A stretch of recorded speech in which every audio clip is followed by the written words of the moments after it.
दीवानापन episode 147। अब आगे। वहाँ का माहौल बिल्कुल शांत हो गया।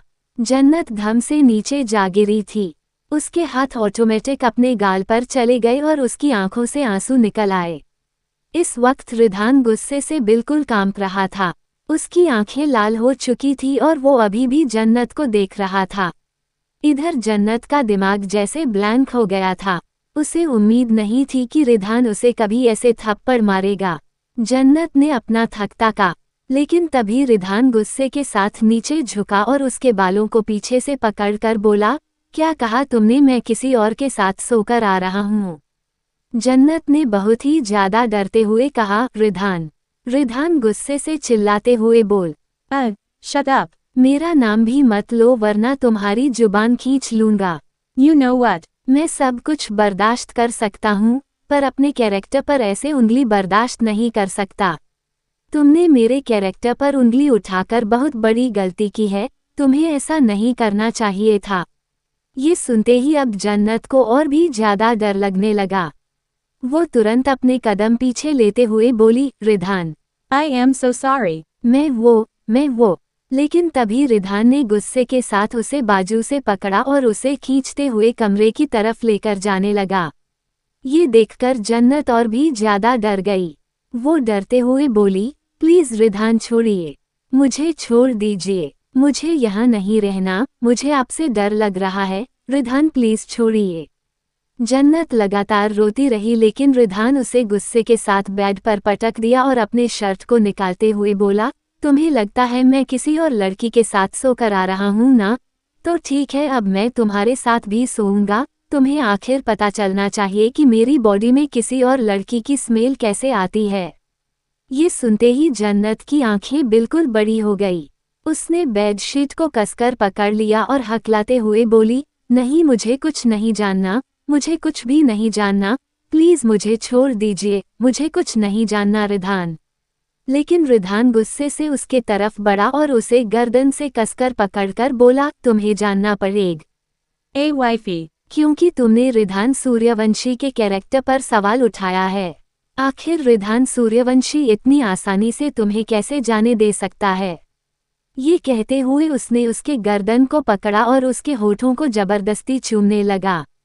जन्नत ना चाहते हुए भी अपनी आंखें बंद कर ली क्योंकि उसे पता था उसके साथ क्या होने वाला और वो चाहकर भी रिधान को रोक नहीं सकती थी क्योंकि रिधान उसके मुकाबले काफी ज्यादा ताकतवर था। जन्नत बस अपनी आंखें बंद करके सिसकते रही और रिधान उसके साथ पैशनेट हो गया। अगली सुबह का वक्त था और धूप की किरणें सीधे बेड पर पड़ रही थी। बेड पर गहरी नींद में सो रही जन्नत की आंखें उस धूप की वजह से खुलने लगी। उसकी जब आंखें खुली तो उसने अपने सर को पकड़ लिया। इस वक्त उसे अपनी बॉडी में हद से ज्यादा दर्द महसूस हो रहा था। वो अपने आप को धीरे से देखने लगी तो उसकी आंखों में आंसू भर गया। सारी रात रिधान उसके साथ सब कुछ कर रहा था। रिधान ने एक बार भी उसके साथ वो सब कुछ करना बंद नहीं किया। उसे तो ठीक से गिनती भी नहीं याद कि रिधान ने उसके साथ कल रात कितने राउंड किया था। आज उसकी हालत ऐसी हो गई थी। जन्नत की आंखों से फिर से आंसू गिरने लगा। उसने बेड के दूसरे साइड देखा, दूसरा साइड खाली था।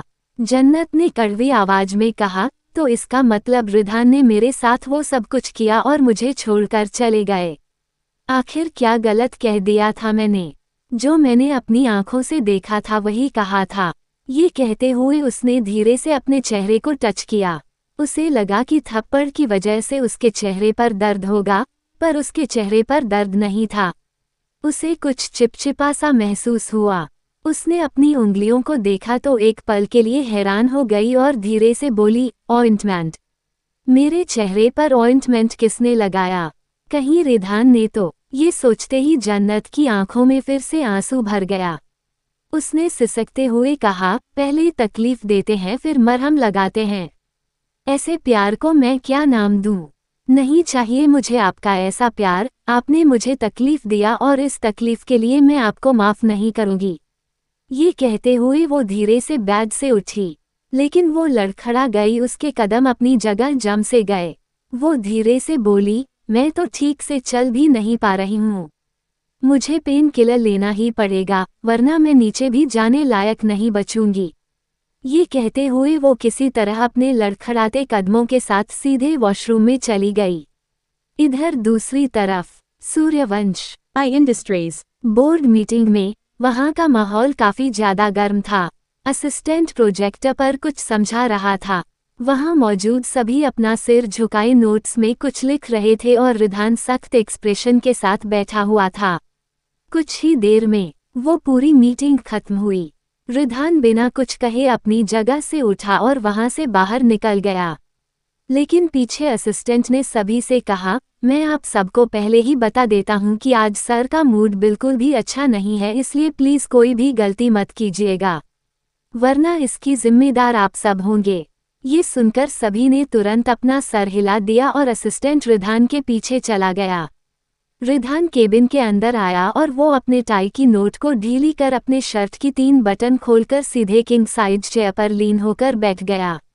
उसने अपनी आंखें बंद की और सर को सीट से टिका दिया। लेकिन कुछ ही देर में दरवाजा ऑटोमेटिक खुला और कोई अंदर आते हुए बोला, रिधान फाइनली तुम्हारे लिए वो डील मैंने साइन करवा ली है। कंग्रेचुलेशंस, तुम हर बीते वक्त के साथ सक्सेस की नई सीढ़ियां चढ़ रहे हो। सच में तुम बहुत ज्यादा टैलेंटेड हो। मानिक लगातार रिधान की तारीफ करते हुए उसके सामने वाली चेयर पर बैठ गया और वो रिधान को देखने लगा, जिसने अपनी आंखें तक नहीं खोली थी और उसी तरह एक्सप्रेशनलेस होकर बैठा हुआ था। उसे ऐसे देखकर मानिक ने ना समझी में कहा, Ridhan What happened? Are you okay? Ridhan ने फिर भी कुछ नहीं कहा। ये देखकर मानिक अब उसके थोड़ा सा नजदीक आया, लेकिन तभी उसकी आंखें एकदम से बड़ी हो गई और वो तुरंत बोला, रिधान तुम्हारे नेक और चेस्ट पर ये स्क्रचेस के निशान कैसे? आखिर तुम्हें हुआ क्या है? तभी आखिर में रिधान ने बिना आंखें खोले ही अपनी सख्त आवाज में कह, I'm not in the mood. So get lost. ये सुनते ही मानिक अब कुछ सोच में पड़ गया और धीरे से बोला, क्या जन्नत से तुम्हारी लड़ाई हुई है? जन्नत का जिक्र सुनते ही रिधान के एक्सप्रेशन डार्क हो गए।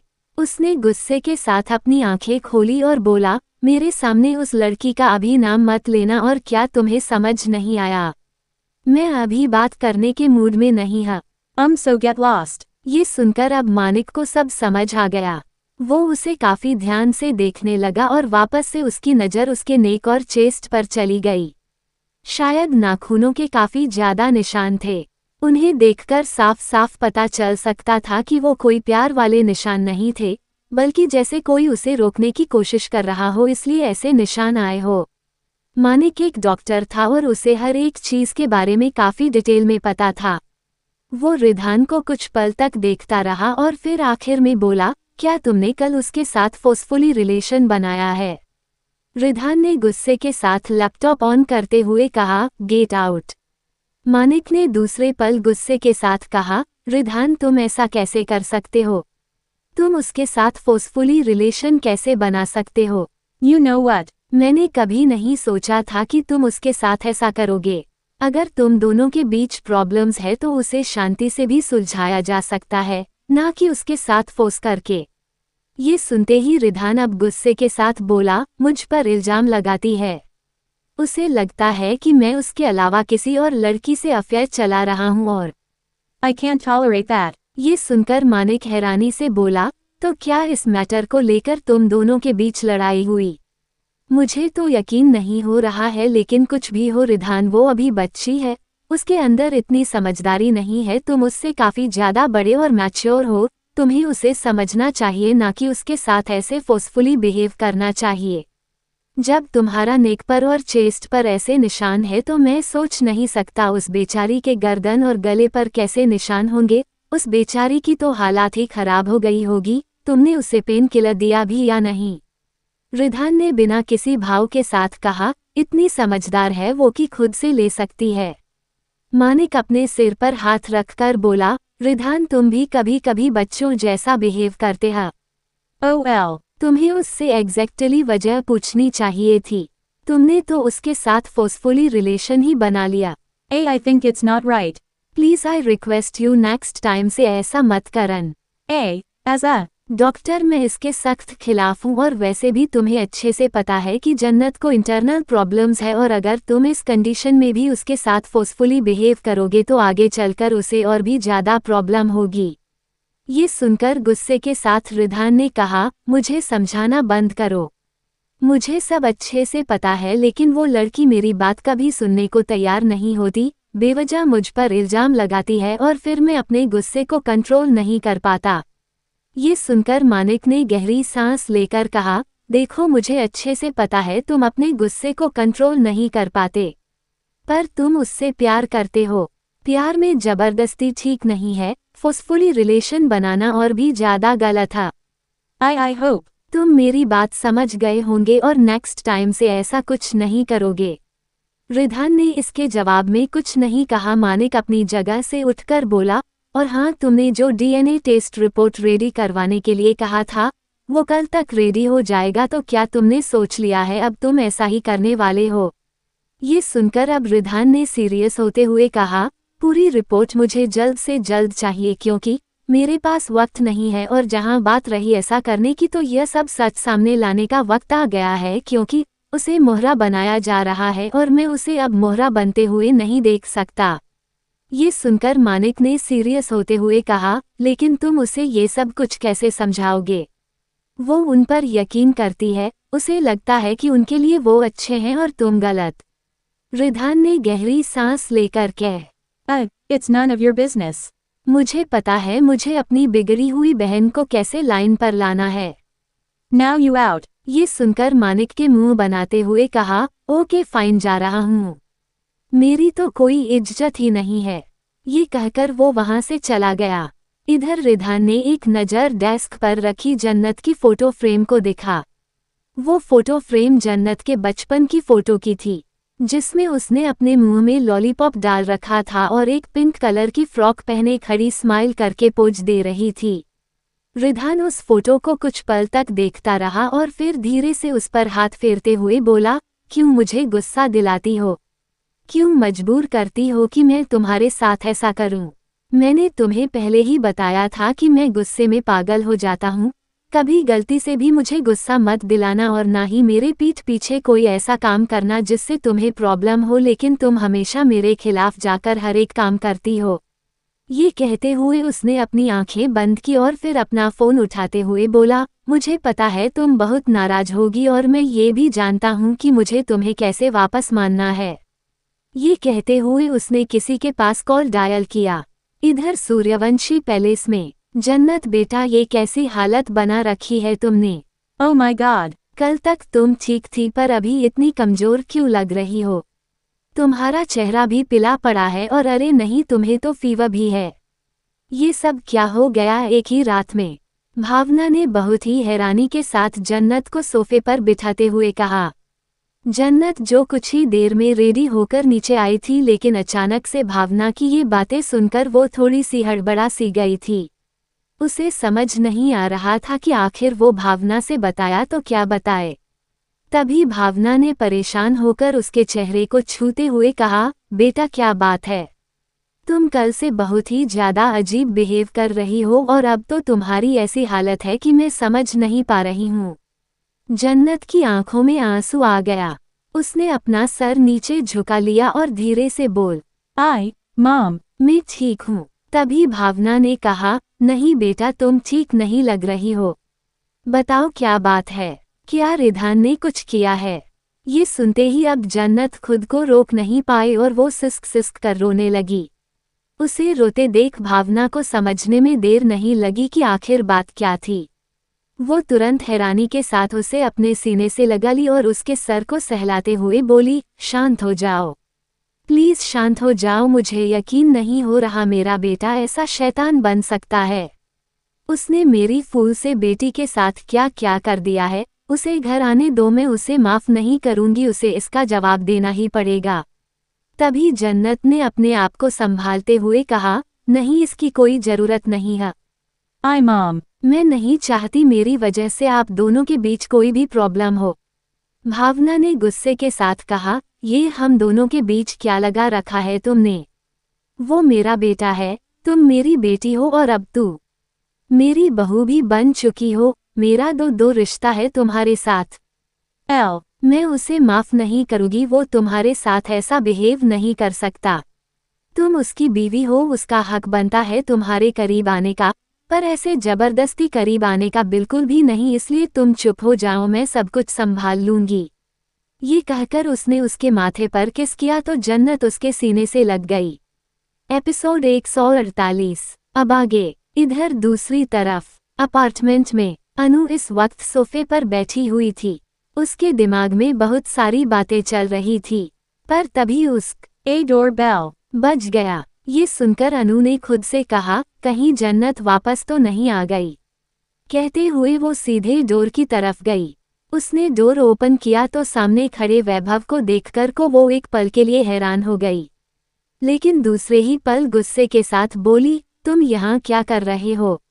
वैभव ने दांत पीसते हुए कहा, टेंशन में तुमने जन्नत को इनवाइट कर लिया। ये सुनकर अनु अपनी नज़र चुराकर बोली, इससे तुम्हें क्या लेना देना? वैभव गुस्से से अंदर आते हुए बोला, तुम्हें नहीं लगता कि तुम कुछ ज्यादा ही ओवर रिएक्ट कर रही हो? ये सुनते ही अनु हैरान हो गई और हैरानी के साथ बोली, क्या कहा मैं ओवर रिएक्ट कर रही हूँ? आखिर तुम ऐसा कह भी कैसे सकते हो? तुमको पता भी है तुमने मुझे प्रेग्नेंट कर दिया और तुम कह रहे हो कि मैं I'm overreact. कर रही हूँ। ये सुनकर वैभव तिरछा मुस्कुराकर बोला, तो क्या प्रॉब्लम हो गया अगर तुम प्रेग्नेंट हो गई हो तो? तुम बच्चे को अबाउट भी कर सकती हो। तभी एक जोरदार चांटा उसके गाल पर लगा। वैभव ने अपने हाथों की मुट्ठियां बंद कर ली।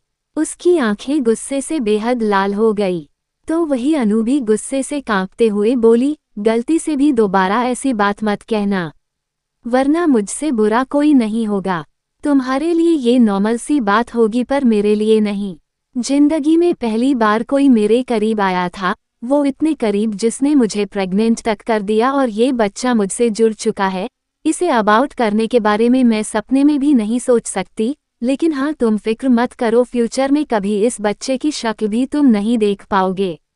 ये सुनकर वैभव गुस्से से उसके तरफ बढ़ा और दांत पीसते हुए बोला, तुम्हें क्या लगता है तुम मेरे खून को अपने पेट में फ्यूचर तक रख पाओगी? अनु ने डरते हुए कहा, तुम्हारे कहने का मतलब क्या है? और छोड़ो मुझे दर्द हो रहा है।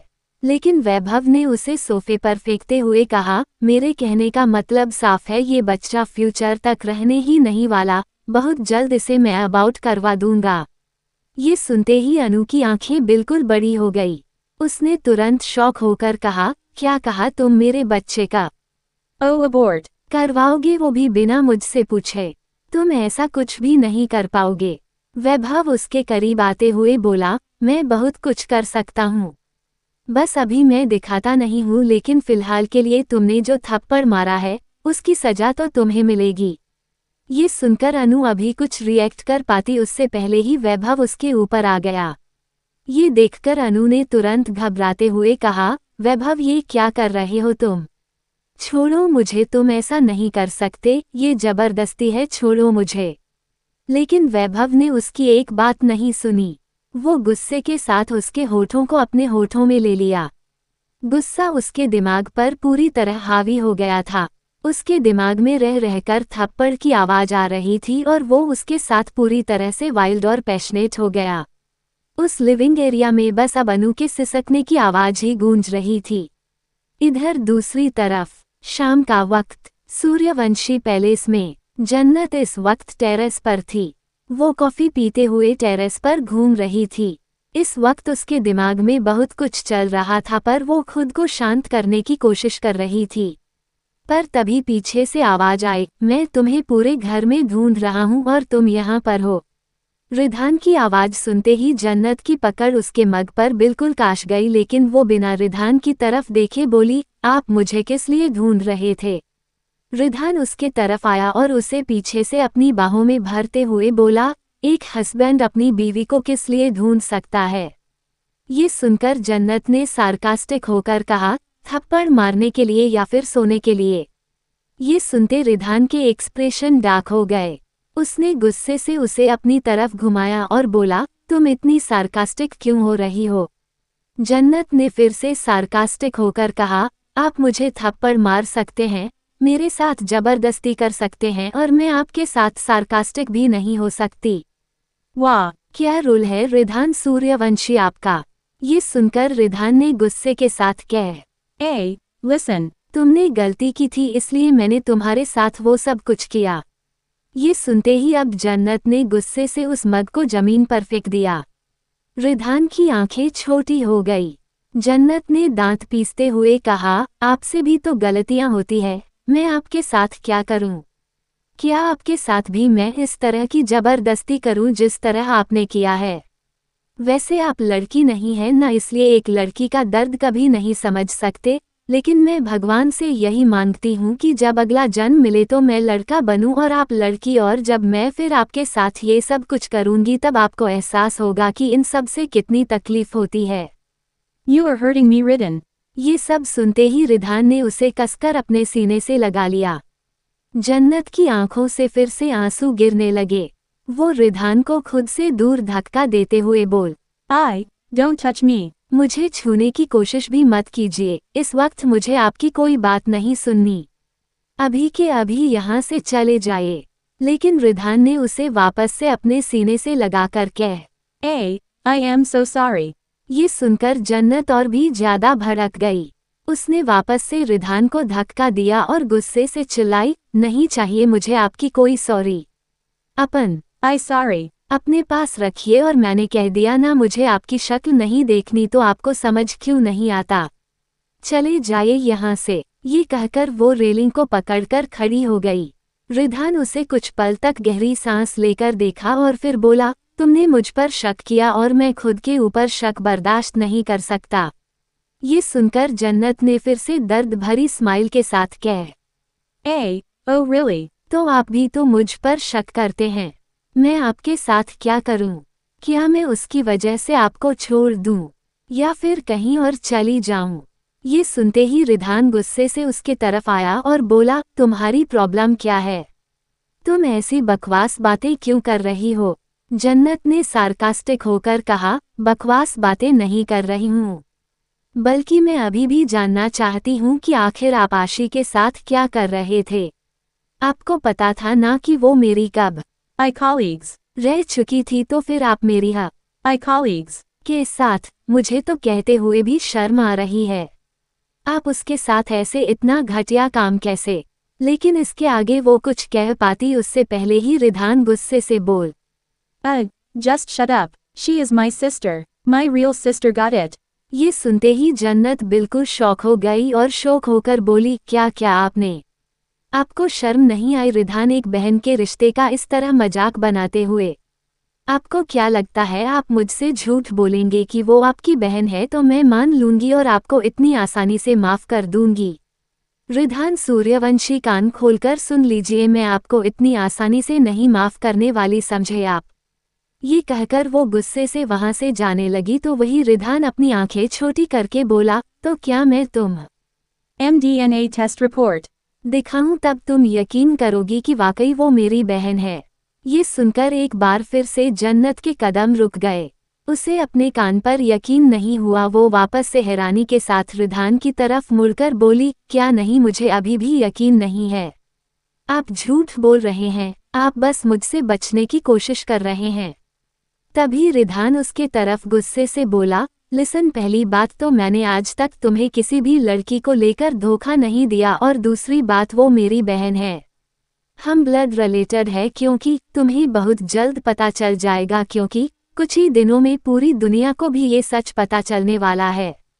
ये सब सुनकर अब जन्नत के पैरों तले जमीन खिसक गई। वो अपने कदम पीछे लेकर बोली, इसका मतलब आशी आपकी रियल सिस्टर है। ये कहते हुए अब उसके दिमाग में अभी से लेकर स्टार्टिंग तक जितनी बार भी उसकी आशी से मुलाकात हुई थी सब कुछ चलने लगा। इसमें कोई डाउट नहीं था कि आशी बहुत ज़्यादा खूबसूरत थी, और जन्नत जब भी उससे मिलती थी उसे ऐसा लगता जैसे कि आशी किसी बड़े घर से बिलोंग करती हो, और उसे कभी कभी ऐसा भी एहसास होता था कि जैसे आशी की आंखें बिल्कुल रिधान के जैसी हो। पर दुनिया में ऐसी आंखें बहुत सारे लोगों की होती है, इसलिए उसने इतना ध्यान नहीं दिया था। लेकिन अब जैसे रिधान ने ये कहा कि वो उसकी बहन थी तो उसके दिमाग में बहुत सारी बातें चलने लगी। उसने खुद से कहा, तो इसका मतलब आशी रिधान की बहन थी और उसने मुझे ये बात बताई तक नहीं। पर क्या उसे ये बात पता है? क्योंकि अभी जब मुझे ये बात पता चल रहा है तो क्या पता उसे भी ये बात पता ना हो। ये कहते हुए वो तुरंत रिधान की तरफ मुड़कर बोली, रिधान क्या आशी को ये बात पता है कि आप उसके भाई हैं? ये सुनकर रिधान अपनी भौहें चढ़ाकर बोल, Of course. उसे तो शुरुआत से ही पता था। शुरुआत से पता था। ये सुनकर अब जन्नत का दिमाग ही ब्लैंक हो गया। उसे एक सेकंड के लिए कुछ समझ नहीं। वो कंफ्यूजन में बोली, आखिर ये चलकर आ रहा है, मुझे कुछ समझ नहीं आ रहा है। आशी को शुरुआत से पता था तो उसने आप सबके पास आने की कोशिश क्यों नहीं की? वो अपने फैमिली Mom Dad. के पास क्यों नहीं आई? और उसे ये भी पता होगा कि मैं उस खानदान की बेटी बनकर इतने साल से रह रही थी तो उसने मुझसे बात करने की कोशिश क्यों नहीं की? मुझे कुछ समझ नहीं आ रहा है। तभी रिधान ने उसे चेहरे से पकड़ते हुए कहा, तुम्हें अपने छोटे से दिमाग पर इतना प्रेशर डालने की जरूरत नहीं है। फिलहाल के लिए तुम इतना समझ लो कि वो मेरी बहन है और बहुत जल्दी वो इस घर में आने वाली है। ये सब सुनकर अब जन्नत को समझ नहीं आई कि वो खुश हो या फिर कंफ्यूज हो, क्योंकि उसके दिमाग में बहुत सारे सवाल थे। पर तभी उसने मुस्कुराकर कहा, अगर वो आपकी बहन है और इस घर में आने वाली है तो सच में मैं बहुत ज़्यादा खुश हूँ। वो एक बहुत अच्छी लड़की थी। स्टार्टिंग में मैंने उसकी बहुत बार मदद की थी, पर मुझे नहीं पता था कि वो आपकी बहन होगी। पर सच में मैं बहुत ज़्यादा खुश हूँ। आशी अब इस घर में आएगी तो मैं उसके साथ मिलकर बहुत मस्ती करूँगी। ये कहते हुए वो स्माइल करने लगी। इस बात से अनजान जिस आशी के आने से वो इतनी ज़्यादा खुश हो रही है, उस आशी ने अतीत में उसके साथ क्या कुछ नहीं किया था। उसे मौत के घाट तक उसने पहुंचा दिया था। अभी वो इन सभी बातों से बिल्कुल अनजान थी और रिधान बस उसे देखकर यही सब कुछ सोच रहा था। आखिर में उसने उसके माथे पर किस करते हुए कहा, You are so pure, that's why I love you. और I'm really sorry. कल के लिए अब दोबारा ऐसा कुछ नहीं होगा। ये सुनकर जन्नत के दिमाग में फिर से कल की बातें आ गई, लेकिन उसने मुंह बनाते हुए कहा, I know.